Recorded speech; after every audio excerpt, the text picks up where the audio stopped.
అందరికి నమస్తే అండి. పశ్చిమ ప్రకాశం అంటే ప్రస్తుతం మార్కాపురం జిల్లాగా అవతరించినటువంటి పశ్చిమ ప్రకాశంలో కీలకమైన నియోజకవర్గాలు రెండు ఉన్నాయి. మొదటిది గిద్దలూరు, రెండోది మార్కాపురం. ఇప్పుడు మార్కాపురం ప్రత్యేక జిల్లాగా మార్కాపురం జిల్లా హెడ్ క్వార్టర్ మార్కాపురం. సో ఇక్కడ రాజకీయాలు చాలా పూర్వకాలం నుండి బలమైనటువంటి రాజకీయాలు సాగేటువంటి పరిస్థితులు మార్కాపురం, గిద్దలూరులో ఉన్నాయి. సో ఇవి రెండు కూడా గతంలో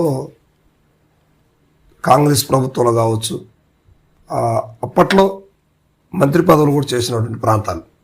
పేరుకి పశ్చిమ ప్రకాశం వెనకబడ్డ ప్రాంతమే కానీ ఇక్కడ అప్పుడు ప్రభుత్వాల్లో మంత్రి పదవులు కూడా ఇచ్చినటువంటి పరిస్థితులు ఉన్నాయి. గిద్దలూరు మంత్రి పదవులు చేశారు, మార్కాపురం కూడా మంత్రి పదవులు చేశారు. సో మరి ఇలాంటి నియోజకవర్గాలు నేడు వెనకబాటుతనంతో ఉన్నాయి.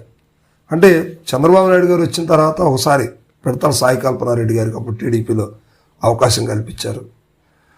ఆ తర్వాత మార్కాపురం అయితే చేయలేదు. కానీ మొత్తం మీద అక్కడ గతంలో కొంతమంది మంత్రిగా చేసినటువంటి సీనియర్ నాయకులు ఆల్మోస్ట్ ఉన్నారు. సో ఇప్పుడు మార్కాపురం తెలుగుదేశం పార్టీకి నారాయణ రెడ్డి గారు ఇప్పుడు అక్కడ శాసనసభ్యులుగా ఉన్నారు. సో ఈయన గతంలో ఒకసారి గెలిచారు, మధ్యలో 1-2 టైమ్స్ గ్యాప్ వచ్చింది. ఇప్పుడు మళ్ళా టీడీపీ నుంచి గెలవడం జరిగింది. సో ఈయన ఆర్థికంగా పెద్ద బలవంతుడైతే ఏమీ కాదు. సో ఇక్కడ ఈయన మీద ఓటమి పాలైనటువంటి అన్నా రాంబాబు గారు గిద్దలూరు నుంచి ఇక్కడికి ట్రాన్స్ఫర్ అయ్యారు. సో ఇక్కడ నారాయణ రెడ్డి గారి మీదకి పోటీ చేయాలనుకొని చివరి దశలో సీటు మార్చినటువంటి పరిస్థితులు కేపీ నాగార్జున రెడ్డి గారు గిద్దలూరు పంపించారు. సో ఇక్కడ కొండ మార్పిడి జరిగింది. ఎన్నికలు కూడా తారుమారయ్యాయి. వైఎస్ఆర్సీపీకి నిజం చెప్పాలంటే గోబ గుయ్య ఉంది. ఎందుకంటే సీట్లు మార్చారు కదా, కొత్త ప్రయోగాలు ఇష్టానుసారంగా చేశారు కదా, క్యాడర్స్ దెబ్బతిన్నాయి, ఎవరికైనా ఓట్లు తెలియదు, చివరి దశలో క్యాండిడేట్లు మార్చడం, దీనివల్ల నష్టం అనేది విపరీతంగా జరిగింది, మనందరికీ తెలుసు. సో ఇక కేపీ నాగార్జున రెడ్డి గారు ప్రస్తుతం గిద్దలూరు ఇన్ఛార్జిగా వ్యవహరిస్తున్నారు. అక్కడ తెలుగుదేశం పార్టీకి ఇప్పుడు గెలిచినటువంటి శాసనసభ్యులుగా అశోక్ రెడ్డి గారు ఉన్నారు. సో ఇప్పుడు అశోక్ రెడ్డి గారు కూడా నాగార్జున రెడ్డి గారి కంటే ఆర్థికంగా బలవంతులైతే ఏమీ కాదు, కానీ ఆయన ఇప్పుడు అధికారంలో ఉన్నారు. కానీ ఇక్కడ వైఎస్ఆర్సీపీ యాక్టివిటీ నిజం చెప్పాలంటే బలహీనంగానే ఉంది.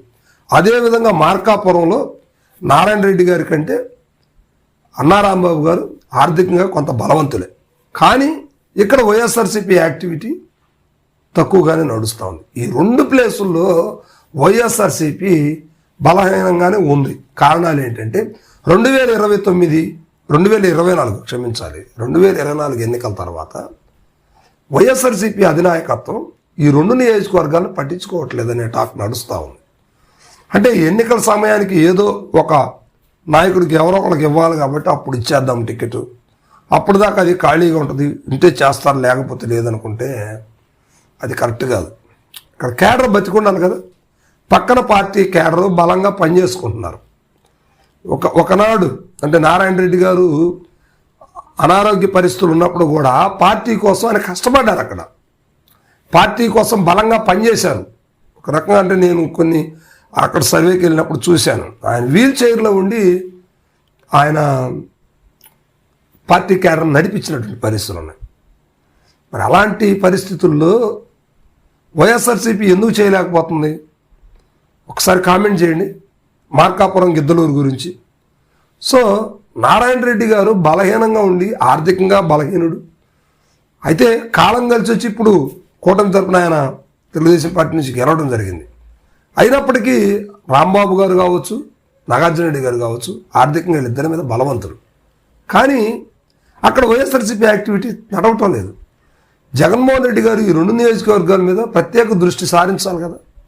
అంటే ఓవరాల్గా మిగతా నియోజకవర్గాల మీద కూడా ఆ ఫోకస్ అనేది లేదు పెద్దగా. అసలు పశ్చిమ ప్రకాశంలోనే వైఎస్ఆర్సీపీ అసలు ఒక కోట గోడలాగా నిలబడ్డటువంటి పరిస్థితి ఉంది. అలాంటి చోట వైఎస్ఆర్సీపీ నేడు యాక్టివిటీ కరువైపోయింది.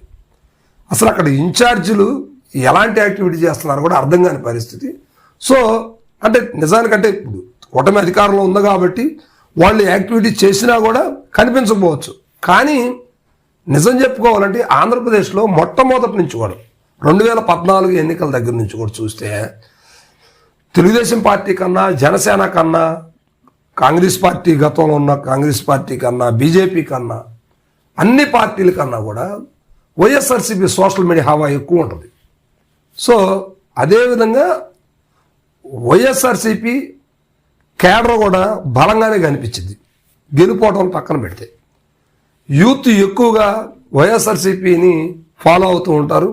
సోషల్ మీడియాని కూడా ఎక్కువగా వైఎస్ఆర్సీపీ సోషల్ మీడియాని ఖచ్చితంగా ఎనీ పార్టీ వాళ్ళు కూడా ఫాలో అవుతూ ఉంటారు. ఇలాంటి పరిస్థితుల్లో యాక్టివిటీ చేయడానికి కూడా ఈ 2 నియోజకవర్గాల్లో కొంచెం కష్టతరమైన పరిస్థితులు కనిపిస్తాయి.